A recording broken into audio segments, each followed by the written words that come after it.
Hi అండి అందరికీ. ఈరోజు ఎంతో ఆరోగ్యకరమైన వంట కాన్సరకాయ, వీటిని చిన్న కాకరకాయ అని కూడా అంటారు. కాన్సరకాయల ఫ్రై, వేపుడు ఎలా తయారు చేయాలో చూసేద్దాం. ఇది ఆరోగ్యానికి చాలా మంచిది. ముందుగా చిన్న కాకరకాయలని ముందు వెనక తోలు తీసేసి వాటిని వాష్ చేసుకొని నీళ్ళు లేకుండా వడకట్టుకోవాలి. దీనికి మసాలా కోసం పచ్చిమిరపకాయ, తెల్లగడ్డ, కొంచెం అంత కరివేపాకు, 2 పెద్ద సైజు ఆనియన్స్ని కట్ చేసి పెట్టుకోవాలి. ముందుగా కాకరకాయలని వాటర్ లేకుండా వంపుకోవాలి. ఇప్పుడు ప్యాన్లో కొంచెమే ఆయిల్ వేసి ఈ నీళ్ళు వంపి పెట్టుకున్న చిన్న కాకరకాయలని వేసుకొని బాగా హై ఫ్లేమ్లోనే వేపాలండి.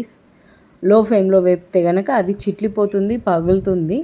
ఈ వేపుకునేటప్పుడు కొంచెం అంత సాల్ట్ని కూడా యాడ్ చేసి బాగా హై ఫ్లేమ్లో వాటర్ లేకుండా బాగా అవి క్రిస్పీ అయ్యేంత వరకు వేపుకోవాలి. ఇలా వేపుకుంటే చేదు అనేది ఉండదు.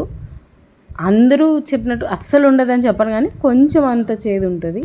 అది కూడా ఈ ప్రాసెస్లో చేయటం వల్ల ఆ కొంచెం చేదు మాత్రమే ఉంటుందండి, లేదంటే మామూలుగా చేదు ఉంటుంది. బట్ హెల్త్కి అయితే చాలా మంచిది. దీనికోసం ముందుగా మిక్సీలో కొంచెం అంత సాల్ట్ యాడ్ చేసి మనం పక్కన తీసి పెట్టుకున్న వెల్లుల్లి, పచ్చిమిరపకాయలని కోర్స్గా గ్రైండ్ చేసుకోవాలి. నున్నగా చేసుకుంటే చేదు వచ్చేస్తుందండి. కోర్స్గా గ్రైండ్ చేసి పక్కన పెట్టుకోవాలి. ఇప్పుడు కాకరకాయలని బాగా వేపుకోవాలి. ఇలా బాగా వేపుకున్న కాన్సరకాయలని తీసి పక్కన పెట్టుకొని అదే ప్యాన్లో ఆయిల్ హీట్ చేసి ఆ ఆయిల్ బాగా వేగాక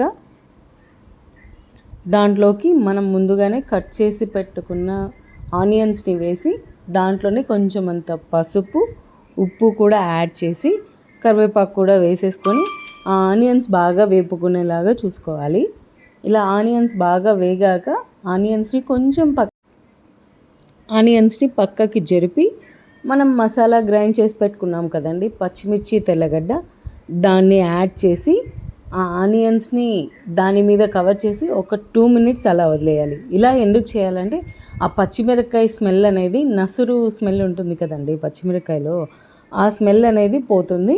ఒక 2 minutes అలా వేపుకోవడం వల్ల ఆ ఎర్రగడ్డకి కూడా ఈ పచ్చిమిరపకాయ ఫ్లేవర్ బాగా పడుతుంది.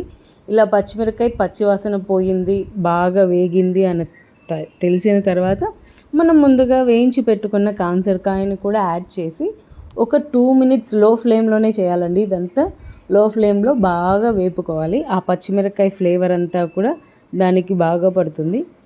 చేదుగా అనిపించిన రైస్లో కలుపుకొని తినడానికి కానీ, పిల్లలు కూడా రైస్లో కలిపి పెట్టండి, చాలా బాగుంటుంది. హెల్త్కి చాలా మంచిది. కొంచెమే కనిపిస్తుంది చేదు, ఎక్కువగా కూడా అనిపించదు. Thank you for watching this video.